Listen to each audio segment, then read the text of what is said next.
What if I told you the biggest threat to your health isn't the food, the water, or your genetics? It's the business model behind the medicine you trust. A former insider just went on the PBD podcast and said Big Pharma operates like organized crime.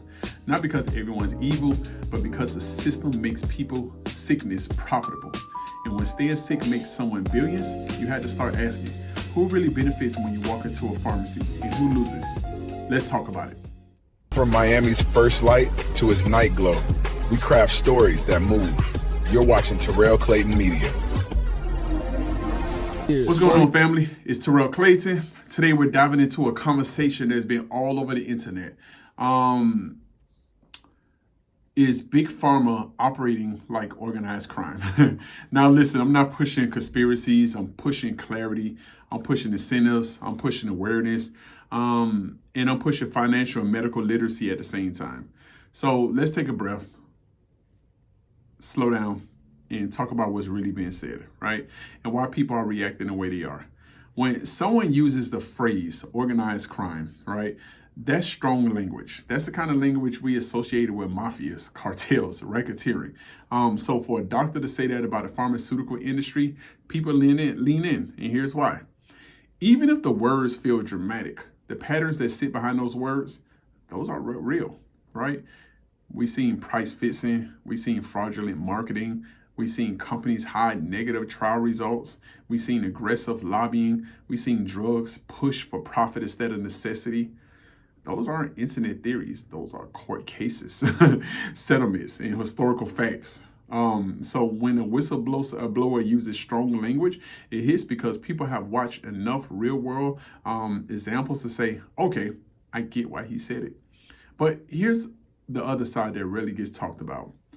Pharmaceutical advancements have also saved millions of lives, right? We're talking vaccines, insulin, HIV treatments, and antibiotics, cancer breakthroughs, real medical miracles.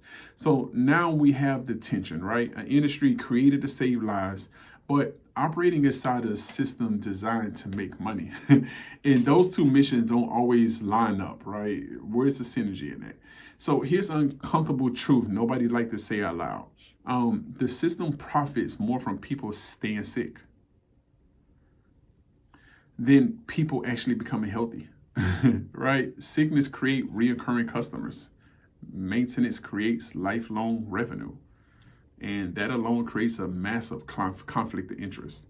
So that doesn't mean your doctor is corrupt, right? That doesn't mean medicine is evil. It means that the structure of the business rewards outcomes that don't always serve your best interests, right? So then you add another layer, the regulators, right? Let's talk about them.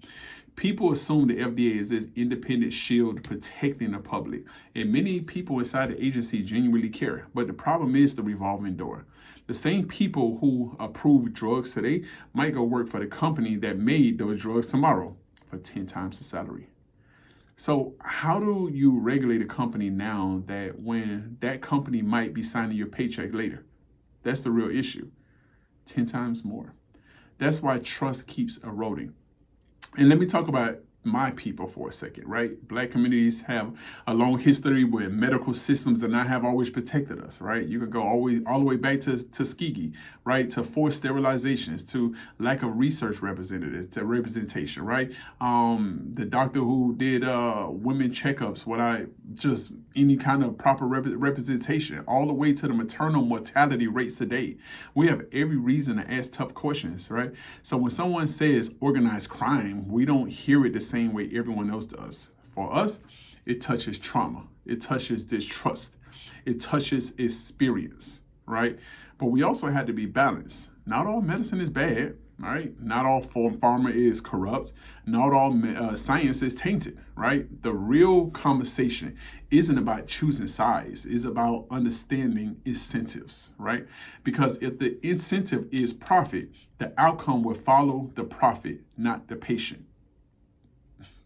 So is Big Pharma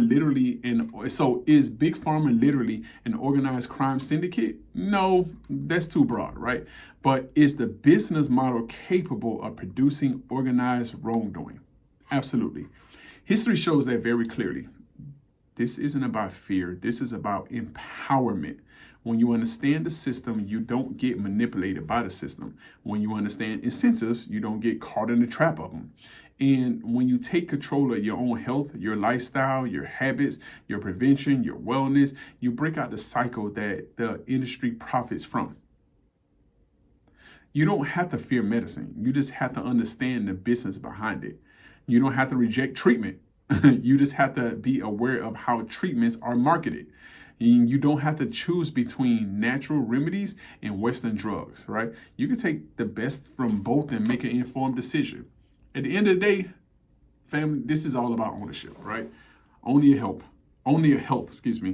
owning your awareness, owning your decisions. Because if Big Pharma is playing chess and the rest of us are out here playing checkers, we're always going to be the one paying the price. But not in this community, not here. We're building something different, right? So let's be aware, let's pay attention, and let's continue to build this community brick by brick. Michael Burry doesn't do hype. He doesn't do vision. He doesn't do hope. What he does, and you could be able to tell this